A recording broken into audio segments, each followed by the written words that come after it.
The morning light filtered through the bulletproof windows of the White House press briefing room, casting long shadows across the familiar blue podium where so many political careers had been made and broken. Karoline Leavitt adjusted her navy blazer one final time, smoothing an invisible wrinkle as she surveyed the assembled journalists with the practiced confidence of someone who had mastered the art of political spin. At 29, she possessed that particular brand of Washington ambition that burned bright and hot, fueled by an unwavering belief in her own destiny. Her blonde hair was pulled back in a precise chignon, not a strand out of place, and her smile held just the right mixture of warmth and authority. She had spent the previous evening rehearsing answers to the obvious questions about the recent executive clemency decisions, each response carefully crafted to deflect criticism while maintaining the administration's narrative of compassion and justice. The room buzzed with its usual pre-briefing energy. Veteran reporters hunched over their devices, typing last-minute updates, while camera operators made final adjustments to their equipment. The scent of coffee mingled with the faint odor of electronics and ambition that seemed permanently embedded in the walls of this hallowed space. "Good afternoon, everyone," Leavitt began, her voice carrying the crisp authority that had made her a rising star in political circles. "Before we begin with questions, I'd like to reiterate President Biden's commitment to using his constitutional powers to ensure justice and mercy for those who deserve a second chance." The first few questions came exactly as expected. A reporter from CNN asked about the legal precedent for such extensive use of clemency powers. Leavitt responded with practiced ease, citing historical examples and emphasizing the president's constitutional authority. Another journalist inquired about the timeline for processing the pardons. Again, she deflected smoothly, speaking of thorough review processes and careful consideration of each case. The rhythm was familiar, almost comforting in its predictability. This was her domain, her stage, and she commanded it with the confidence of someone born to be in the spotlight. Each answer flowed seamlessly into the next, a carefully choreographed dance between press and power that she had perfected over months of daily briefings. Then, without warning, the large video screen typically reserved for remote press conferences flickered to life. The change in the room's atmosphere was immediate and electric. Conversations halted mid-sentence. The constant clicking of camera shutters intensified. Even the most jaded reporters straightened in their chairs, sensing that something significant was about to unfold. The face that appeared on the screen belonged to Congresswoman Jasmine Crockett, and her expression was anything but friendly. At 43, the Texas Democrat had built a reputation as a formidable legal mind and an even more formidable opponent to those who bent the rules. Her dark eyes held an intensity that seemed to reach through the screen and grip everyone in the room. In her hands, she held a thick manila folder and what appeared to be several printed documents. "Ms. Leavitt," Crockett's voice cut through the sudden silence like a blade through silk.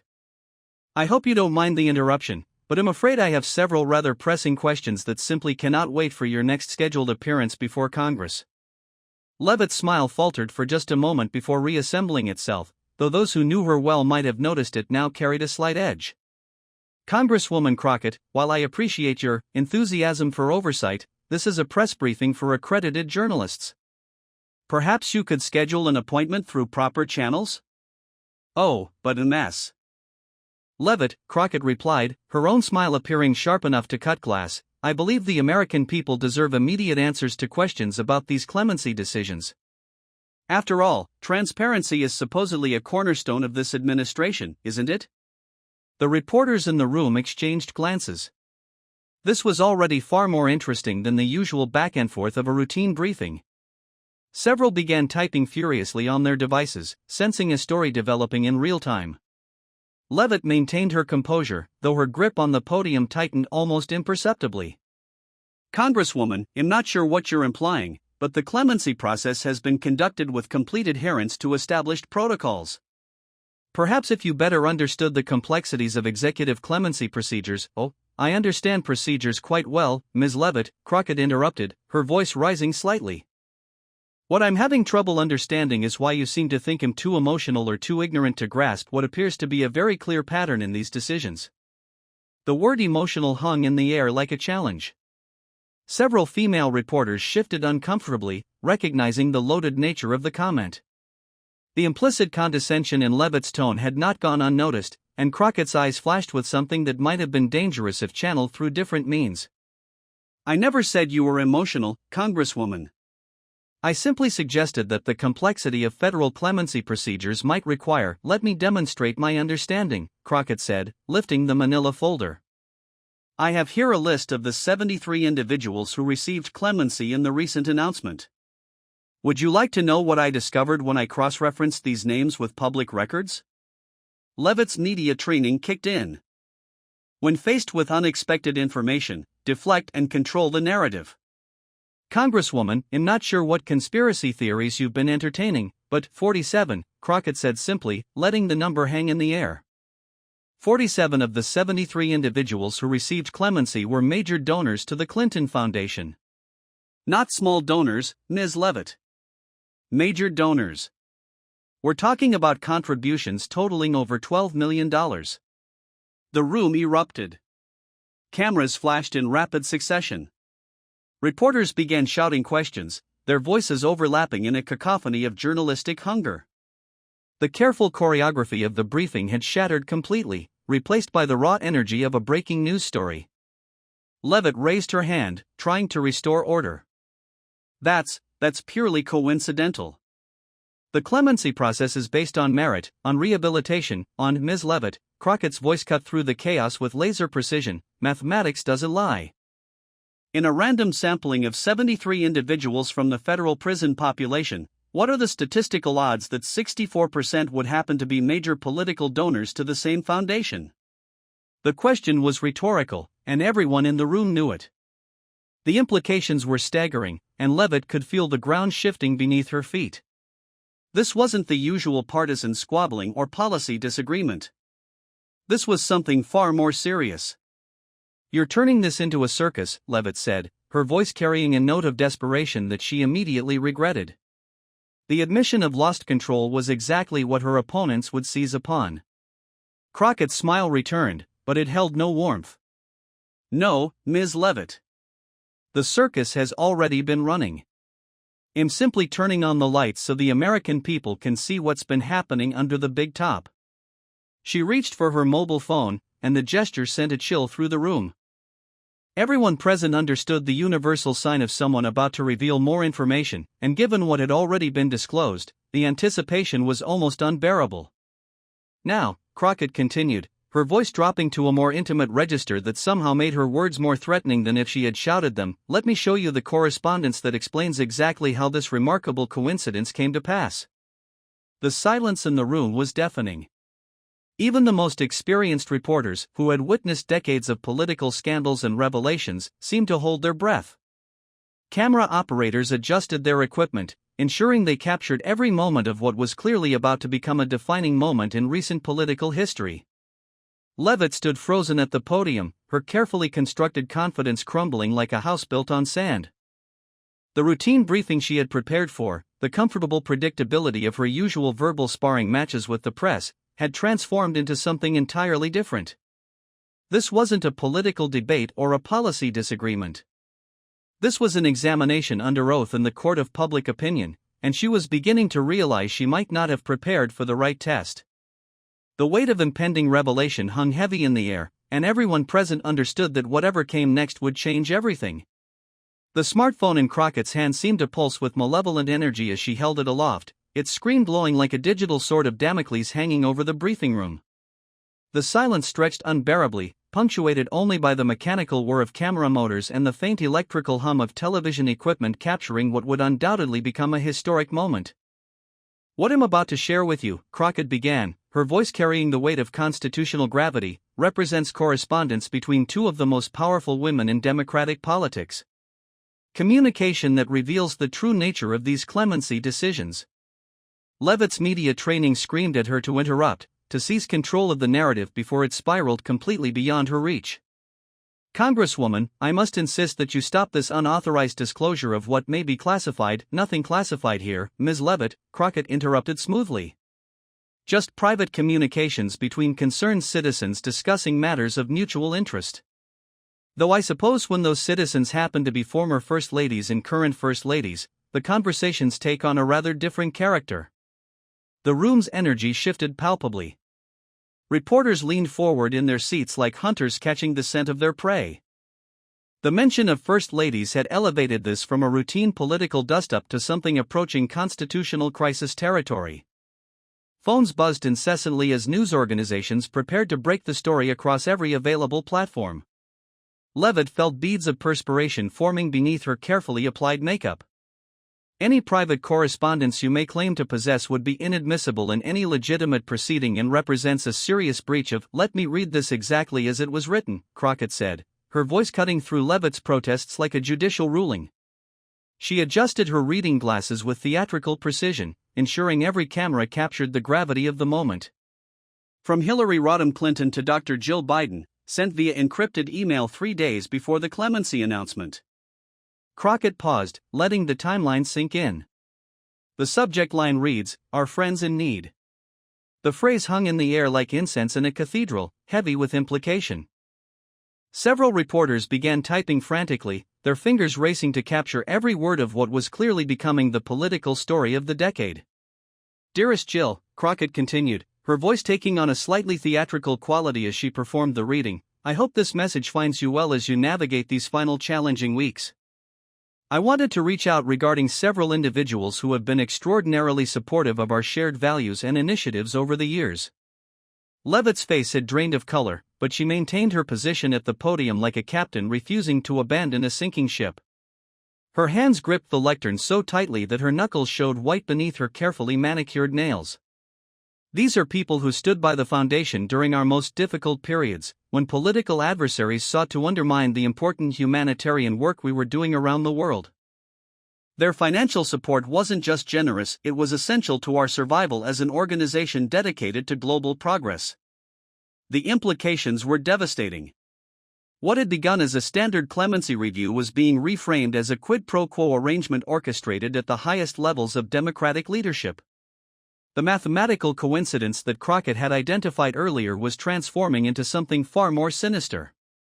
"I know that Joe has always been a man of loyalty and gratitude," Crockett continued reading, her voice steady despite the political earthquake she was causing. "These friends helped us when we needed them most. Perhaps now, in this final opportunity to demonstrate mercy and justice, we might find a way to help them in their time of need." The room erupted in a cacophony of shouted questions. Reporters abandoned any pretense of professional decorum, calling out over each other in their desperation to be heard. Camera flashes created a strobe effect that would have been disorienting under normal circumstances, but the political gravity of the moment seemed to slow time itself. "Quiet!" Leavitt shouted, her composure finally cracking. "This is still an official White House briefing, and I will have order." But the authority in her voice had evaporated. She sounded like a substitute teacher trying to control a classroom that had already decided she held no real power. The reporters ignored her completely, their attention focused entirely on the figure appearing via video link who held the smoking gun of political scandal. "There's more," Crockett announced, her voice somehow carrying over the chaos. The room fell silent again, the promise of additional revelations proving more powerful than any call for order. "I would never presume to influence Joe's decision-making process, but I thought you should be aware of the circumstances surrounding these particular cases. Some of these individuals made contributions totaling in the hundreds of thousands, in one case, nearly $1 million, to foundation initiatives that were particularly close to my heart." The numbers hit the room like physical blows. Individual contributions in the hundreds of thousands suggested a level of coordination and planning that went far beyond coincidental charitable giving. This was beginning to look like a sophisticated influence operation. "I've attached a preliminary list of names and relevant background information. Nothing official, of course, just friends sharing information about mutual acquaintances who might deserve consideration during this season of reflection and redemption." Leavitt attempted one final intervention. "Even if such correspondence existed, which I'm not acknowledging, it would represent nothing more than one private citizen sharing information with another. There's no evidence of any improper MS." "Leavitt," Crockett interrupted, her voice now carrying the tone of a prosecutor delivering a closing argument, "I haven't finished reading yet. The most interesting part comes in the response." She lifted a second document, this one appearing to be a printed email with official White House formatting visible even through the video connection. The sight of recognizable government letterhead sent another ripple of excitement through the assembled press corps. Dr. Jill Biden's response, sent the following day through official White House communication systems, marked confidential at the top of the message. The word confidential seemed to echo in the room. Official White House communications marked as confidential and discussing matters related to clemency decisions represented a potentially explosive combination of impropriety and security violations. Hillary, thank you for bringing these cases to my attention. I've reviewed the background materials you provided, and I agree that these individuals deserve consideration for executive clemency. Joe and I have discussed the matter, and he has agreed to include these names in the next clemency review. The admission was devastating in its simplicity. Here was direct evidence of the First Lady actively participating in clemency decisions based on recommendations from a private citizen with clear financial interests in the outcomes. The process will be handled through the Department of Justice as standard procedure to maintain the appearance of normal governmental function. It's important that no one outside our immediate circle be aware of our preliminary discussions on this matter. The phrase appearance of normal governmental function hung in the air like a confession. It suggested deliberate deception, a conscious effort to disguise what was essentially a favor trading system as legitimate government operation. Leavitt stood speechless at the podium, her political career crumbling in real time before a national audience. The carefully constructed narrative of compassionate clemency based on merit and rehabilitation had been replaced by documented evidence of influence peddling at the highest levels of government. Please give my regards to the Foundation Board and assure them that their loyalty has not been forgotten. In these polarized times, it's important that we remember who our true friends are. The final line sealed the arrangement's true nature.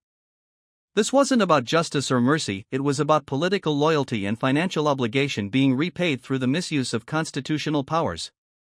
Crockett looked directly into the camera, her gaze seeming to pierce through the screen and into the soul of everyone watching. The timestamp on this email exchange, ladies and gentlemen, is 48 hours before the clemency list was finalized and 72 hours before the public announcement. The revelation of the email exchange had transformed the briefing room into something resembling a feeding frenzy. Reporters shouted questions in multiple languages, their voices creating a babble of journalistic desperation. Camera operators jostled for better angles, and the lighting technicians struggled to adjust their equipment for what had clearly become the most important press event in recent memory. But Crockett wasn't finished. She reached into her folder and withdrew a third set of documents, these appearing even more official than the previous revelations. The sight of additional materials sent a collective shiver through the room. Now, Ms. Leavitt, Crockett said, her voice cutting through the chaos with surgical precision, let me show you the financial records that demonstrate this wasn't just correspondence between friends, it was the documentation of a systematic exchange of political favors for monetary compensation. Leavitt attempted to regain some semblance of control. Congresswoman, you are engaging in a fishing expedition based on illegally obtained materials that have been taken completely out of context? Crockett's eyebrows rose in theatrical surprise. Ms. Leavitt, let me provide some context. Here are bank records showing payments totaling $4.7 million transferred from various accounts controlled by the clemency recipients to shell corporations that subsequently made payments to consulting firms with direct connections to Clinton Foundation operations. The number $4.7 million seemed to reverberate through the room like a physical force. This was no longer about political influence or even improper communications. This was about money, specifically money flowing in directions that suggested organized coordination. These payments, Crockett continued, were made within 30 days after the clemency announcements became public. Not before, when they might have been construed as attempts to influence the process, but after, when they could only be interpreted as payment for services rendered. The timing was damning. Post-clemency payments eliminated any possible interpretation of coincidental charity or speculative influence attempts. These were transactions that could only be understood as compensation for successful intervention. Leavitt's face had progressed from pale to ashen. The mathematical precision of the corruption timeline was undeniable, and her media training had never prepared her for anything approaching this level of documented malfeasance. These allegations are completely fabricated, Ms. Leavitt, Crockett interrupted. Are you telling the American people that the Federal Bureau of Investigation is investigating fabricated evidence? The words hit the room like a thunderclap. The FBI investigation wasn't speculative or theoretical, it was already underway. Crockett reached for another document, this one bearing the unmistakable formatting of federal law enforcement paperwork. Case number 2025 WDC 4471, opened by the Washington Field Office 6 days ago under the supervision of Deputy Director Sarah Chin. The investigation is being conducted under federal statutes related to public corruption, abuse of office, and conspiracy to defraud the United States government. The specificity was overwhelming. Case numbers, supervising officials, specific federal statutes. This wasn't political theater or partisan grandstanding. This was real federal law enforcement action based on substantial evidence of criminal behavior. Leavitt grasped at her final straw. The sources of these documents are completely illegitimate. This is clearly stolen information obtained through illegal means designed to Ms. Leavitt, Crockett said, rising from her chair for the first time during the confrontation. The change in her physical position seemed to elevate the entire proceeding to a more formal level, as if she were literally standing to deliver a verdict. The documents I've shared today were provided by federal employees who took an oath to defend the Constitution against all enemies, foreign and domestic. These are patriots who recognize that the American people deserve to know when their government's most sacred powers are being sold to the highest bidder. She paused, letting the weight of the word patriots settle over the room.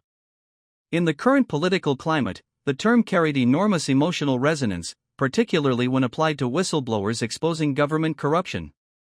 But let me address your competence directly, Ms. Leavitt, because that's really what this comes down to, isn't it? The word competence seemed to echo in the suddenly quiet room. Every reporter, every camera operator, every technical assistant understood that they were witnessing something approaching a public execution by political rhetoric. You have stood at that podium for months, Ms. Leavitt, representing an administration that you claim to serve with distinction and honor. You have answered questions about policy, about integrity, about the sacred trust between government and citizens. Crockett's voice was building to something that felt inevitable, like watching a controlled demolition where the charges had been set and everyone was simply waiting for the final moment of collapse. Yet here you stand today, faced with documented evidence of the most serious abuse of presidential powers in recent memory, and your only response is to question the sources rather than address the substance. The indictment was methodical and devastating.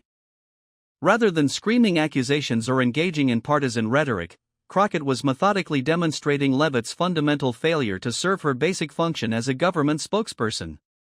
So I ask you directly, Ms. Leavitt, are you lying to the American people about your knowledge of this clemency scheme, or has your own administration kept you in the dark about criminal activity occurring within the White House itself?